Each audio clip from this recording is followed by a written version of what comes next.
আসসালামু আলাইকুম রহমতুল্লাহি বরকাতুহু। বন্ধুরা, আলিন মাফিয়াতে কীভাবে ফিজিক্যাল এবং ডিজিটাল কার্ড আপনি ইস্যু করবেন মোবাইলের অ্যাপসে আমি দেখাচ্ছি। সর্বপ্রথম আপনার মোবাইলের আলিন মাফিয়া অ্যাপসটা ওপেন করে নেবেন। ওপেন করার পর এখানে পাসকোড দিয়ে আপনি এটা পুনরায় ওপেন করবেন। আমারটা আমি করে নিয়েছি। এরপর এটা হচ্ছে মেন ইন্টারফেস, দেখতে পাচ্ছেন।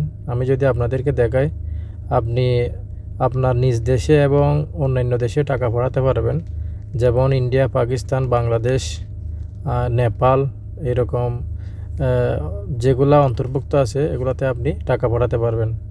তো চলুন কার্ড কিভাবে আপনি অ্যাক্টিভ করবেন, ডিজিটাল কার্ড এবং ফিজিক্যাল কার্ড অ্যাক্টিভ করে আপনি নিজে ব্যবহার করতে পারবেন এবং আপনার মোবাইলের মধ্যে রেখে আপনি যে কোনো বাজার, যে কোনো শপিং করতে পারবেন। তো চলুন কীভাবে করে দেখায়। নিচে এখানে কার্ড অপশনে ক্লিক করবেন। ক্লিক করার পর এখানে দেখতে পাচ্ছেন আমার কার্ড প্রথমে ইস্যু নেই, আমি এখন ইস্যু করে দেখাবো। ক্রিয়েট নিউ কার্ড এই অপশনে ক্লিক করে দিবেন। এখানে দুইটা অপশন দেওয়া আছে, দুইটা কার্ড আছে, একটা ভার্চুয়াল কার্ড, একটা ফিজিক্যাল কার্ড। ভার্চুয়াল কার্ড এটা আপনি মোবাইলে রাখবেন এবং ফিজিক্যাল কার্ডটা আপনার ওয়ালেটে বা মিনি ব্যাগে রাখতে পারবেন।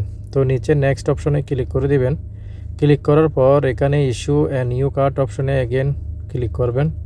ক্লিক করার পর দেখতে পাচ্ছেন প্লাটিনাম, সিগনেচার এবং ক্লাসিক তিনটা কার্ড তিন ধরনের রয়েছে।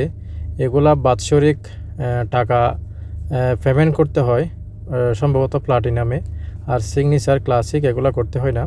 তারপরে আপনাদেরকে আমি দেখাচ্ছি বিস্তারিত। এরপর ক্লাসিক দেখতে পাচ্ছেন মাদা কার্ড। আমরা সাধারণত মাদা কার্ড ইউজ করে থাকি বিভিন্ন জায়গায়। তো আমি মাদা কার্ড এটিএম কার্ডটা ইস্যু করে দেখাচ্ছি। তো নিচে এখানে ইস্যু কার্ড অপশনে ক্লিক করে দিবেন। ক্লিক করার পর এখানে দেখতে পাচ্ছেন নেম, এরপর কার্ড টাইপ ক্লাসিক মাদা কার্ড, এরপর আপনার ন্যাশনাল অ্যাড্রেসটা এখানে দিয়ে দিবেন।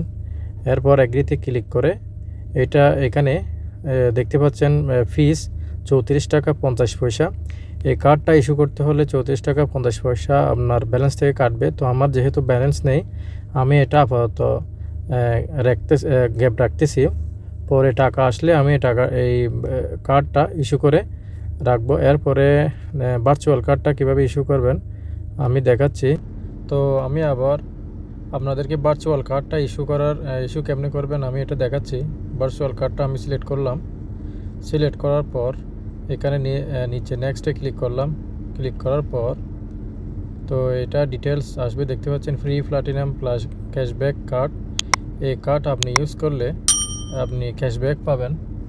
এরপর হচ্ছে দেখতে পাচ্ছেন এখানে ইস্যু কার্ডে ক্লিক করে দিবেন। ক্লিক করার পর এখানে নাম, টাইপ এবং ইস্যুয়েন্স ফি ব্যাট 00। তো এই ডিটেলসগুলো দেখে আপনি নিচে agree to our term and condition এই ঘরে ক্লিক করে দিবেন। ক্লিক করার পর কনফার্মে ক্লিক করে এখানে 4 ডিজিটের একটা পিন সেট করে দিবেন। এগেন পুনরায় যেটা প্রথমে দিয়েছেন এটা দ্বিতীয়বার দিয়ে দেবেন। দ্বিতীয়বার পর আপনার রেজিস্টারকৃত মোবাইল নাম্বারে 4 ডিজিটের একটা ওটিপি কোড যাবে। ওটিপি কোডটা এখানে বসিয়ে দিবেন। দেখতে পাচ্ছেন আমারটা আমি অ্যালাউ করে দিলাম। অ্যালাউ করে দেওয়ার পর একটু অপেক্ষা করুন। তো দেখতে পাচ্ছেন আমার কার্ডটা ইস্যু হয়ে গেছে। Card issue successful. তো ইস্যু হওয়ার পর আপনি এবার এই কার্ডটি আপনি আপনার মোবাইলে রাখতে পারবেন। আর যদি ফিজিক্যাল কার্ডটি যদি আপনি ইস্যু করেন তাহলে আপনি এটা সরাসরি আপনার ওয়ালেটে আপনি রাখতে পারবেন। দেখতে পাচ্ছেন। তো এভাবে মূলত কার্ড ইস্যু করতে হয় অ্যাপসে। তো কার্ড ইস্যু করে আপনি কার্ডগুলো দিয়ে আপনি ব্যবহার করতে পারবেন, যেমন বাজার, শপিং, টাকা পয়সার লেনদেন ইত্যাদি সব করতে পারবেন। দেখতে পাচ্ছেন এটা হচ্ছে ভার্চুয়াল কার্ড অর্থাৎ ডিজিটাল কার্ড। আপনি যদি এটা প্রিন্ট করতে চান তাহলে এটা প্রিন্টের অপশন আছে। এরপর আপনি এটা ব্যবহার করতে পারেন। তো বন্ধুরা, এভাবে আপনারা কার্ড ইস্যু করে ব্যবহার করতে পারেন। ধন্যবাদ, ভালো থাকবেন। আসসালামু আলাইকুম রহমতুল্লাহি ওয়া বারাকাতুহু।